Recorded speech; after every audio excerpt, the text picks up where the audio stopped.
Assalamualaikum warahmatullahi wabarakatuh. Minasang, ohayo gozaimasu. Hari ini kita akan mulai belajar bahasa Jepang di kelas 11. Ya, bahasa Jepang itu dalam bahasa Jepangnya adalah Nihongo. Nihongo. Ya. Jadi Nihon adalah Jepang, go-nya adalah bahasa. Materi kali ini belum masuk kepada materi pembelajaran, tapi saya hanya baru akan memperkenalkan apa itu Jepang dan apa itu bahasa Jepang. Hai. Oke, tadi adalah Jepang adalah Nihon, ataupun orang Jepang menyebutkan Nippon. Mungkin ada sebagian orang yang tahu bahwa pernah mendengar kata Nippon, ya. Jadi Nippon atau Nihon adalah Jepang. Seperti kalian ketahui bahwa Jepang adalah salah satu kota yang terbersih di dunia, ya. Dan orang Jepang menyukai dengan hal kebersihan. Jadi, suatu saat nanti ketika kalian ke Jepang, tidak usah kaget kalau misalnya dimanapun tidak ada sampah, ya. Contohnya di gambar yang sebelah kiri, di situ adalah kota Osaka. Ya, kalian perhatikan di sana sangat bersih, bukan? Ya, di kota Osaka. Dan di sebelah kanan itu adalah kota Tokyo. Ya, kota Tokyo merupakan ibu kota Jepang dan merupakan kota kedua tersibuk, ya, tersibuk di dunia setelah New York. Hai, selanjutnya di sini ada tabemono. Ya, di sini ada tabemono. Kira-kira apa sih itu tabemono?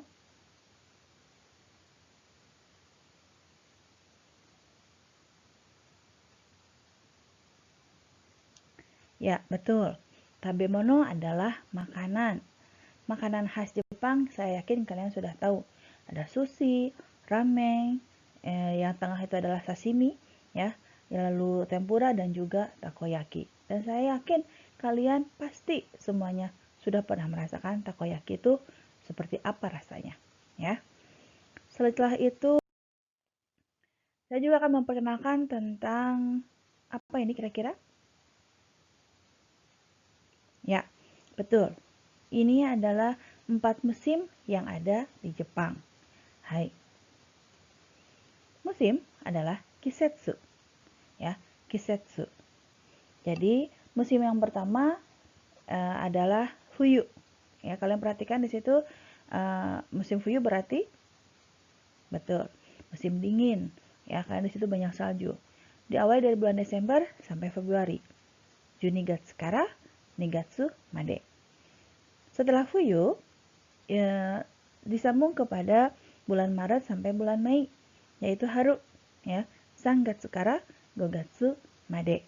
Ketika haru atau musim semi di Jepang bermekaran bunga sakura, ya, di mana sakura adalah ikon negara Jepang. Setelah itu kita masuk kepada Natsu, ya, Natsu dari bulan Juni sampai Agustus, Rakugatsukara Hachigatsu Made. Ya, Natsu berarti musim panas. Ketika musim panas, orang Jepang ada perayaan atau festival yang dinamai adalah dengan Hanabi atau festival kembang api, ya. Dan yang terakhir ada musim Aki, hai, atau musim gugur. Awal dari bulan September sampai bulan November. Kugatsukara Juichi Gatsumade. Ya, jadi di keempat musim ini setiap pergantian musim biasanya di setiap musimnya terdapat perayaan-perayaan atau festival, ya. Dalam bahasa Jepangnya adalah ini festival Matsuri, ya. Perayaan atau disebutnya festival. Dalam bahasa Jepang nama Matsuri. Ya, contohnya adalah ya festival ini atau Matsuri ini. Kira-kira ini apa? Ya, botram. Ya, betul. Di bawah bunga sakura berkumpul dengan keluarga, teman kantor, teman sekolah, siapapun juga makan-makan bersama di bawah pohon sakura, menikmati pohon sakura dengan cuaca yang sangat nyaman ya, dengan cuaca yang sangat sejuk ya. Istilahnya dalam bahasa Jepang ini adalah wahanami ya, wahanami. Hana adalah bunga, mi artinya melihat. Jadi mereka berkumpul dengan keluarga sambil melihat bunga sakura. Ya, berarti wahanami ini pada musim apa? Hai, so desu ne. Haru ya, musim semi. Hai, tsugi. Di sini ada festival juga yang diadakan ketika musim panas. Ya, ini adalah apa namanya tuh tempat atau misalkan miniatur tempat untuk ibadah mereka ya, jinja atau kuil ya. Mereka menggotongnya di mengelilingi kota ya. Dan itu setiap musim panas atau hai natsu. Namanya adalah Obong Matsuri ya, Obong Matsuri. Selanjutnya setelah perayaan, saya akan memperkenalkan Kangkochi. Kangkochi ya. Apa sih Kangkochi artinya?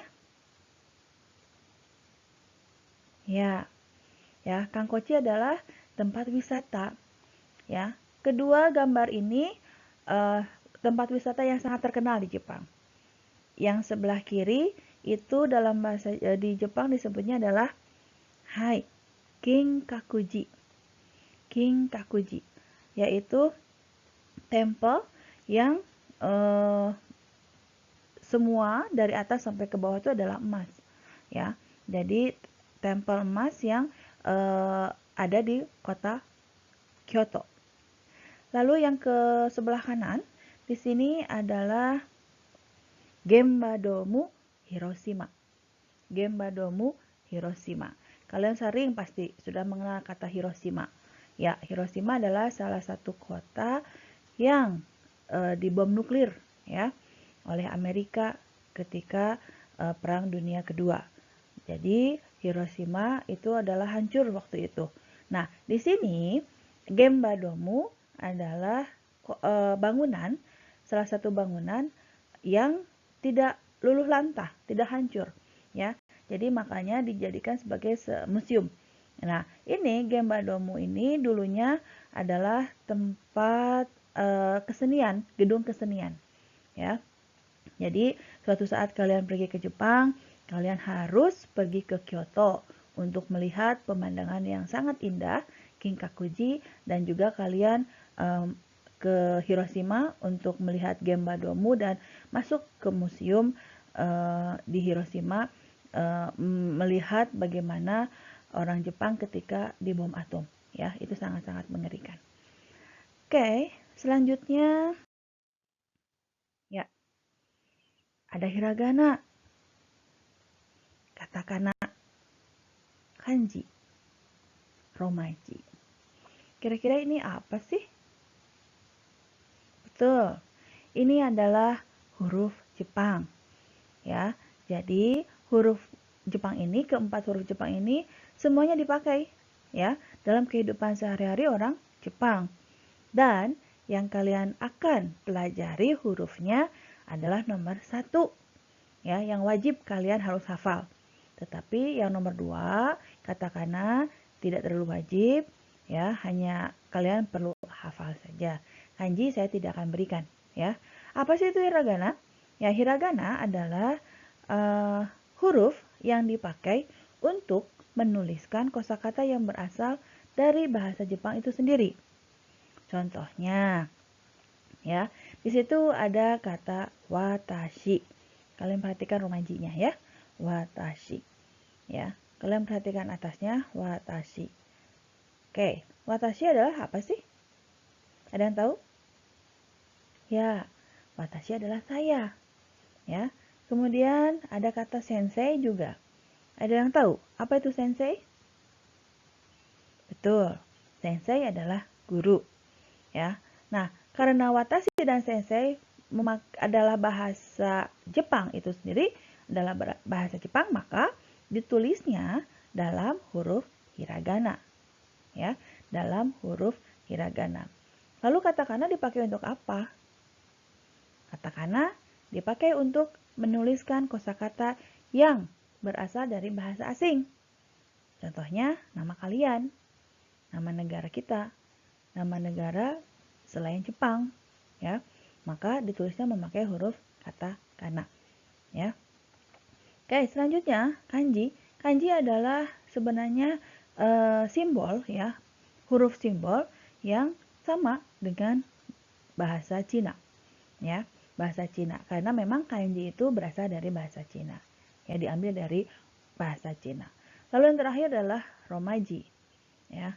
Kalian bisa membaca ketiga huruf di atas karena kalian bisa membaca bawahnya, yaitu romaji. Jadi romaji adalah huruf Latin, ya, huruf alfabet, ya. Kita memakai huruf romaji atau Latin dalam keseharian kita, ya. Nah, kalian perhatikan, kalau huruf romaji di situ ada berapa huruf kata watashi? W A T A S H I, ya, betul, ya. Ada 7. Sedangkan kalian perhatikan hiragana. Hiragana itu ada berapa huruf? Ya, ada 3. Huruf wa, huruf ta, dan huruf shi. Lalu sensei, dalam romajinya ada berapa? 6, ya. Kemudian kalian perhatikan hiragananya. Hai, di situ ada se, n, c, i. Ya. Kalian perhatikan kanji. Kalau kanji itu hurufnya cuma 1 aja untuk watashi. Bentuknya seperti itu. Sedangkan sensei, huruf kanjinya ada terbentuk dari 2 huruf, ya. Dan kalian perhatikan katakana. Katakana yang saya berikan contoh di sini sebenarnya katakana dari kata watashi. Hiragana dan katakana jumlah hurufnya sama. Yang dapat kalian bedakan adalah apanya? Ya, bentuk hurufnya. Kalian perhatikan huruf hiragana wa dengan huruf hiragana katakana wa. Ya, itu kan beda ya. Kalau huruf hiragana, kalian perhatikan yang di atas itu adalah huruf yang seperti meliuk-liuk, ya, mendayu-dayu. Kalau misalnya dari ini ya bahasa lembutnya. Kemudian kalau katakana, ya, katakana itu bentuk hurufnya kaku, tegas. Kenapa bisa begitu? Ya, jadi dulu hiragana memang sering dipakai oleh perempuan, ya. Dan katakana dipakai oleh laki-laki, maka bentuk hurufnya seperti itu. Ya. Tapi sekarang hiragana, katakana penggunaannya sama. Laki-laki ataupun perempuan. Tapi penggunaannya berbeda. Sekali lagi, hiragana digunakan untuk menuliskan kosakata yang berasal dari bahasa Jepang. Contohnya misalkan, kalian tahu bahasa Jepangnya enak? Oishi, ya betul. Oishi karena berasal dari bahasa Jepang, maka menuliskan dengan huruf hiragana. Ya, sedangkan kalau misalnya katakana dipakai untuk menuliskan nama kalian, nama saya, negara Indonesia, negara Amerika, ya, atau kata-kata yang berasal dari bahasa asing atau kata-kata serapan dari bahasa asing, ya. Nah, bahasa Jepang kita akan belajar hiragana saja. Oke. Ini adalah daftar huruf hiragana. Daftar huruf hiragana. Yang di dalam kotak merah itu adalah huruf dasar. Kalian perhatikan dari A ke bawah, A, I, U, E, O. Itu adalah vokal, huruf vokal. Ya, sama dengan huruf di Indonesia, huruf Latin kita juga mempunyai A, I, U, E, O, 5 huruf vokal. Lalu selanjutnya Ka, Ki, Ku, Ke, Ko, Sa, Shi, Su, Se, So, Ta, Ci, Su, Te, To, dan sebagainya. Ya. Nah, selalu ada konsonan, vokal, konsonan, vokal.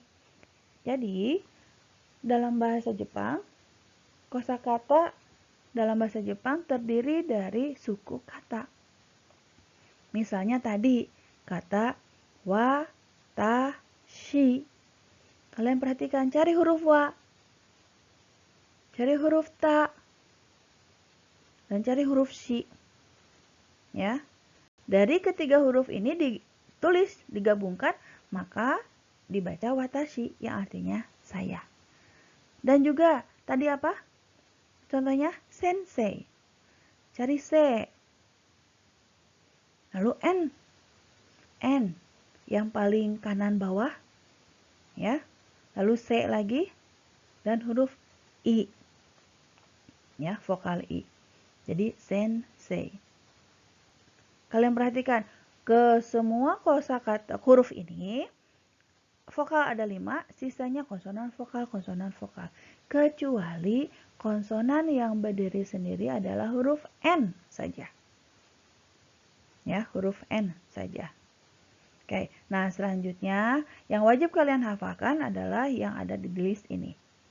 Ya, untuk huruf serampingnya itu nanti kalian bisa pelajari di dalam LKS.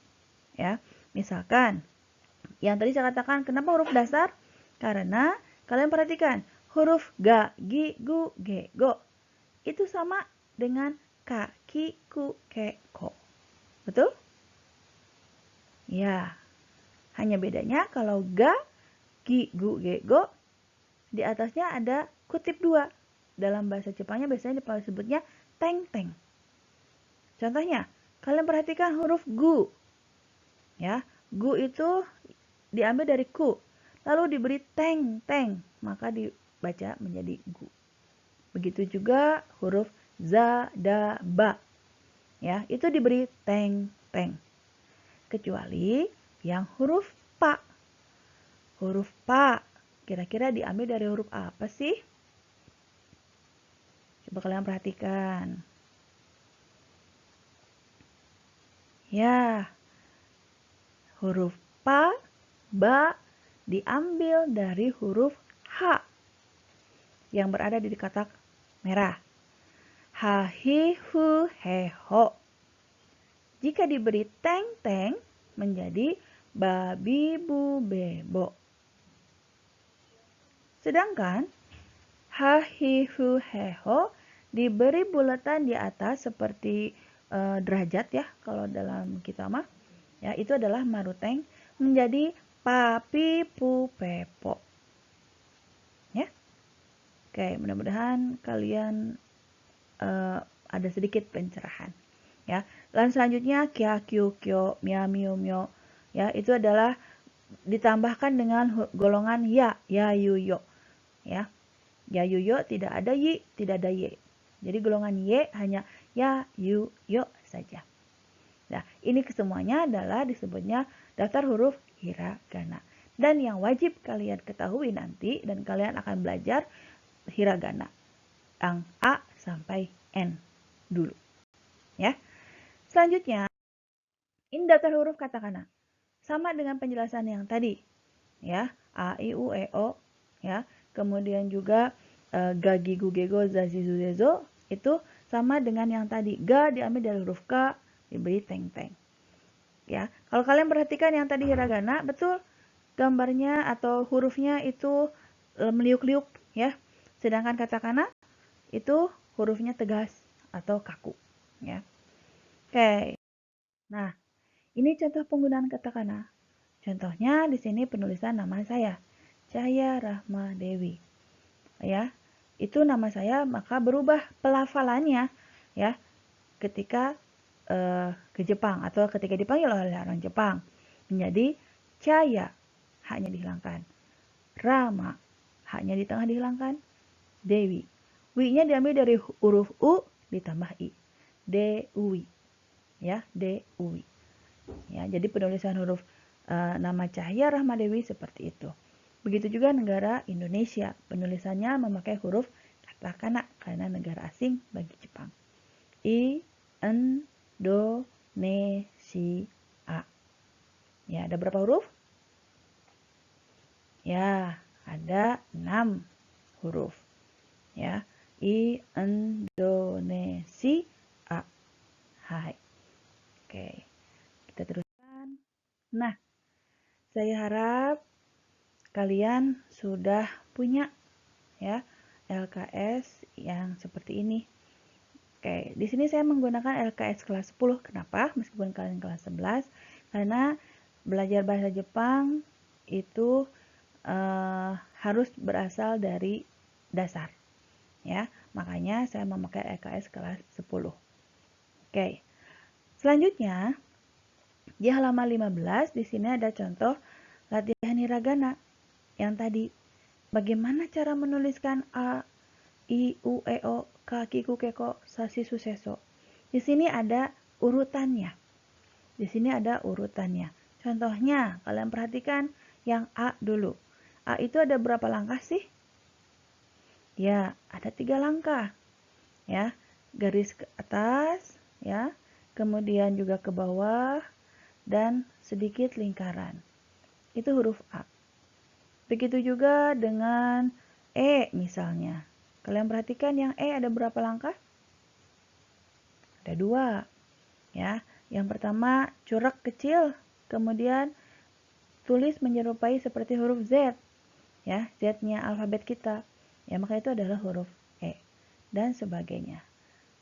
Dari ke 15 huruf ini, coba kalian perhatikan, mana sih yang paling mudah? Ya, huruf Q. Huruf C juga yang paling sangat mudah, ya. Nah, nanti ya tugas kalian adalah kerjakan latihan ini di dalam LKS kalian. Tulis huruf yang jadinya saja di dalam kotak yang kosong. Ya. Jadi tidak perlu dengan caranya, langsung saja huruf A itu seperti apa, huruf A seperti apa, ya. Di sebelah ke kanannya itu ada kotak yang kosong, penuhi huruf A semua, huruf I semua, bawahnya huruf U semua, sampai huruf So semua, ya, kotak yang kosongnya. Selanjutnya setelah itu, latihan halaman 16 itu adalah bagaimana menuliskan kosakata hiragana, ya, yang kosakata tersebut contohnya misalkan kaki. Kaki ada 2 kotak, maka huruf kaki ada 2 huruf, yaitu huruf K dengan huruf Q. Lalu juga aoi, ada 3 huruf, apa saja? A, O, dan I. Ya, kalian cari hurufnya seperti apa setelah latihan huruf halaman 15. Lalu kalian masukkan ke dalam kosakata yang ada di halaman 16. Dan yang terakhir, tulislah dengan huruf romaji. Di sini berarti kalian latihan membaca. Apa sih itu dibacanya nomor 1 teh? Coba kalian perhatikan, kira-kira apa sih itu? Yang sama dengan huruf apa sih itu? Ya, di halaman 15 tuh. Ya, dari 1 sampai nomor 5. Ya. Jadi, untuk materi atau tema yang pembelajaran pertama bahasa Jepang ini, latihannya adalah hai. Kerjakan LKS tema hiragana A sampai So halaman 15 dan 16. Ya. Dan yang keduanya, buatlah jurnal pelajaran hari ini di buku tulis kalian ya. Jurnalnya berisi materi atau tema apa yang kalian dapatkan melalui PowerPoint ini. Ya. Contohnya kalian membuat jurnal menceritakan kembali apa yang kalian dapatkan. Ya. Lalu jika ada kesulitan, apa itu kesulitannya? Jika kalian merasa mudah, kenapa kalian bisa memahami materi yang saya berikan ini? Ya, semoga kalian bisa mendapat pencerahan tentang apa itu bahasa Jepang, ya seperti apa sih di Jepang. Ya, jadi suatu saat kalian pergi ke Jepang, kalian ingat cerita saya bahwa Jepang adalah negara yang paling bersih, ya. Jadi jangan lupa untuk mengerjakan tugas kalian di buku tulis, dan untuk pengumpulannya nanti akan saya beritahukan selanjutnya. Hai, kyou wa kore de owarimasu. Hai, ja, minasang. Domo arigatou gozaimashita. Ja, gambate kudasai. Wassalamualaikum warahmatullahi wabarakatuh.